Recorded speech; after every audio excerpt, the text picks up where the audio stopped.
Hi everyone! Today's flip-along is If Your Monster Won't Go to Bed, written by Denise Vega and illustrated by Zachariah Ahora.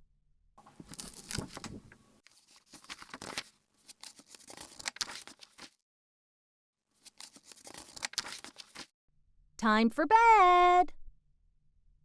Who hates those words more than anything? That's right, your monster. But we all know what happens when a monster doesn't get enough sleep. Massive monster tantrums, refusing to join the sneak up and scare your sister game, and falling asleep in his slug mush. Let's review a bedtime routine guaranteed to help any monster drift off into peaceful nightmare land, rested and ready to play toss the slime ball with the rest of the kids and monsters.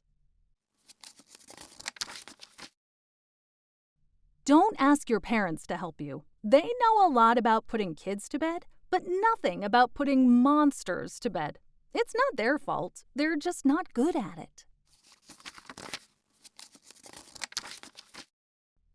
Don't bring in your dog to cuddle. She'll bark and whine and chase your monster's tail, and your monster will growl and snarl and chase your dog's tail, which will lead to a monster meltdown. And who wants that?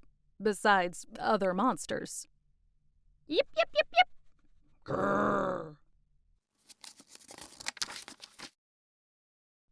Don't do the monster stomp. Your monster will wiggle his waggle, flick his fur, and clench his claws, and the next thing you know, he'll be shaking his bristly bottom and won't want to stop. And you'll be shaking your unbristly bottom, so it will be a big bottom-shaking, waggle-wiggling, fur-flicking, claw-clenching monster kid stomp, which will last all night. Save the monster stomp for daytime fun. Don't have your monster count sheep. You know what will happen. And sheep aren't good for a monster's digestion. All that wool makes him gassy. This is bad. Don't give your monster a glass of milk. Monsters hate milk, unless it's sour and green and smells like dirty underwear. And if you give them sour, green, dirty underwear smelling milk, they'll stay up all night burping sour, green, dirty underwear smelling burps. And who wants that, besides other you-know-whats? Burp. I know that's a lot of don'ts. So if your monster won't go to bed, what do?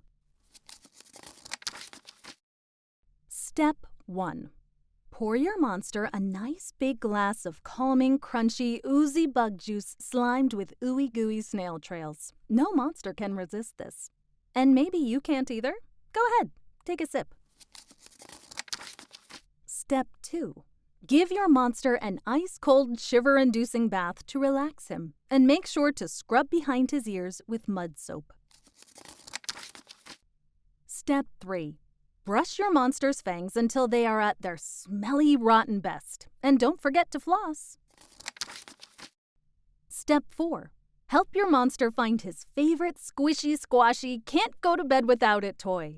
Put all the other monster toys in your parents' bed. They will appreciate your thoughtfulness. Step 5. Read the freakiest, creepiest, scariest story from your bookshelf, screaming where appropriate, and watch your monster's eyelids droop. If your monster asks for one more story, shout, "No way!" and get ready for Step 6. In the key of Screech, sing "Shock-a-bye Monster" and listen to those gigantic monster snores, along with the snores of your family and maybe even the whole block. Congratulations! You've done it! Your monster has officially gone to bed. You are the master of monsters, the captain of creatures, the baron or baroness of boogeymen. You're so good, everyone in your neighborhood will start asking you to help with their monsters. Uh-oh. Looks like that dragon won't put on her pajamas, and that werewolf won't stop howling, and that zombie is annoying the whole family. I know a lot about monsters, but nothing about dragons or werewolves or zombies. I'm out of here.